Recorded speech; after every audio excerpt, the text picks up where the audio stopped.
The Pennsylvania hospital started with this man, Dr. Thomas Bond. He was born on May 2, 1713, to Richard Bond and Elizabeth Chew in Calvert County, Maryland.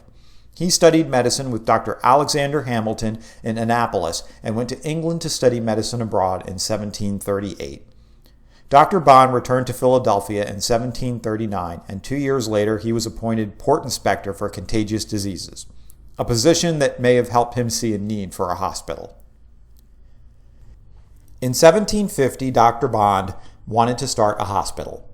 In his own words, he, quote, conceived the idea of establishing a hospital in Philadelphia for the reception and care of poor and sick persons, end quote. In order to establish the hospital, he needed money. To get that money, he needed to solicit private donors. Dr. Bond went in search of those donors and found that there was simply no interest. Dr. Bond enlisted the help of Benjamin Franklin, who was a friend, and Franklin initially had moderate success in raising interest in the idea of a hospital. Both men continued to explore the idea of a hospital, and on January 23, 1751, a petition for the hospital was presented to the Pennsylvania Assembly. The hospital petition was signed by 33 different men, many of whom would later have larger roles in the hospital, such as Samuel Rhodes, who later designed the hospital, Joshua Crosby, who was the first president of the hospital, Israel Pemberton, whose son, Israel Pemberton Jr., played a huge role in the hospital.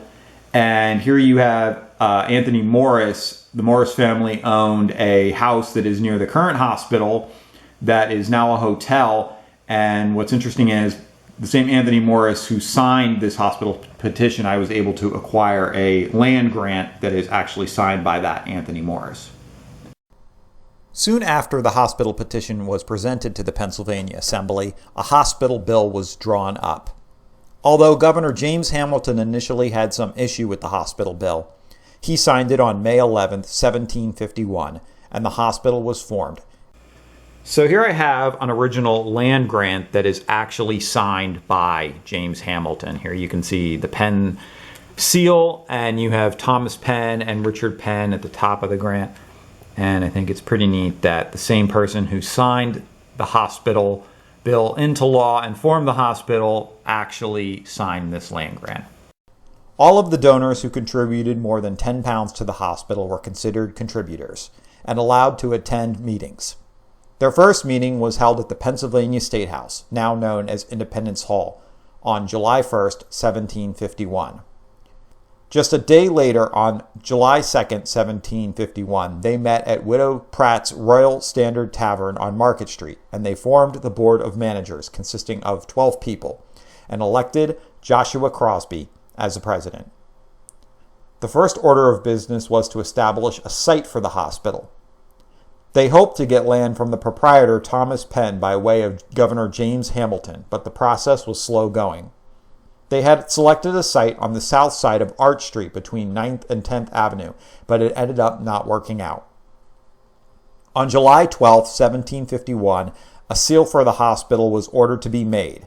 It was not actually complete until February 1754, but was used on the documents up until it broke in June 1833.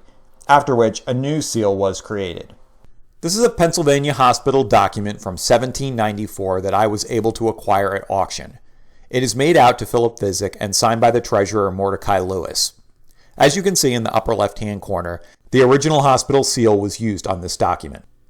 The board set up a temporary hospital at the house of Judge John Kinsey.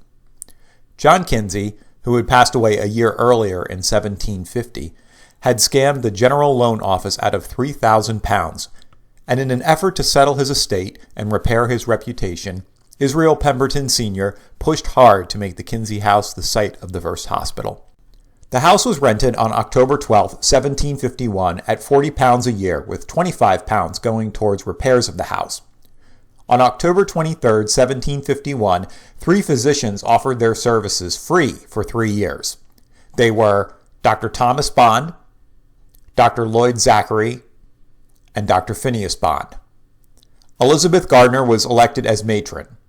On February 6, 1752, the Pennsylvania Gazette ran an article that the hospital was ready to open its doors and begin to accept new patients. The hospital soon accepted its first patient on February 11, 1752. The first patient was Margaret Sherlock. The repair of the hospital ended up costing far more than they expected, £150. A year later, on April 28, 1753, the hospital had seen just over 60 patients. On September 29, 1753, James Kinsey agreed to continue to rent the house to the hospital for the next 3 years at £38 a year.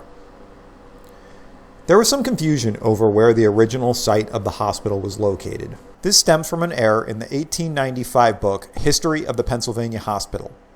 While later editions corrected the error, it has been repeated in more modern books. The Kinsey House was actually located on the southwest corner of 5th and Market Street, which I have verified with land records.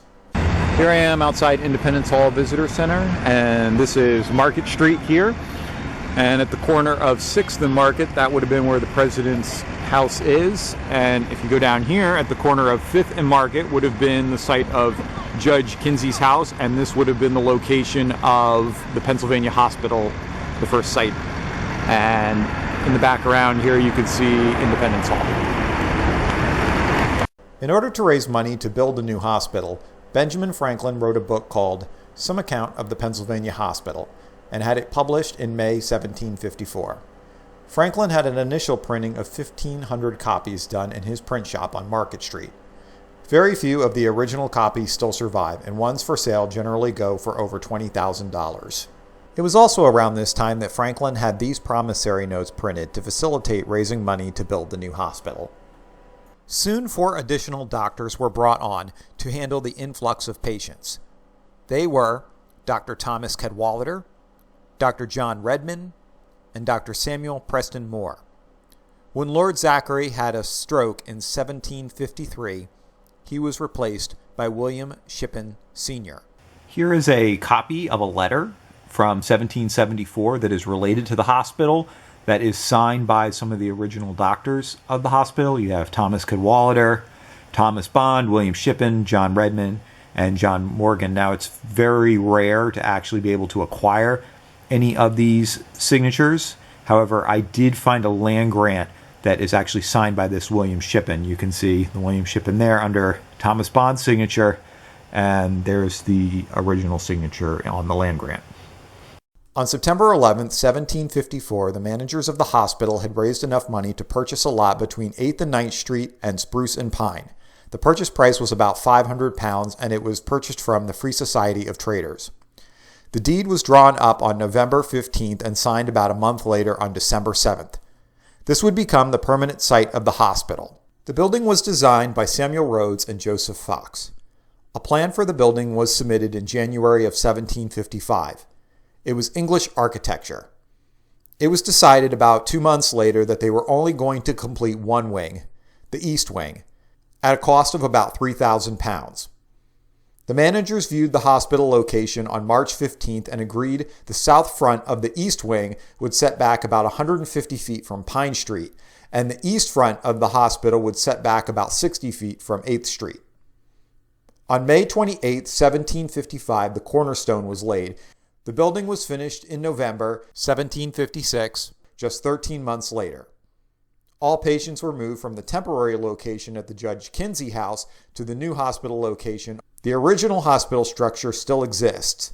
The building forms a T and the front faces the east. You can get a great view of this by walking down present-day Delancey Road. If you step inside the hospital gates and walk up to the building, you will see where the cornerstone was laid.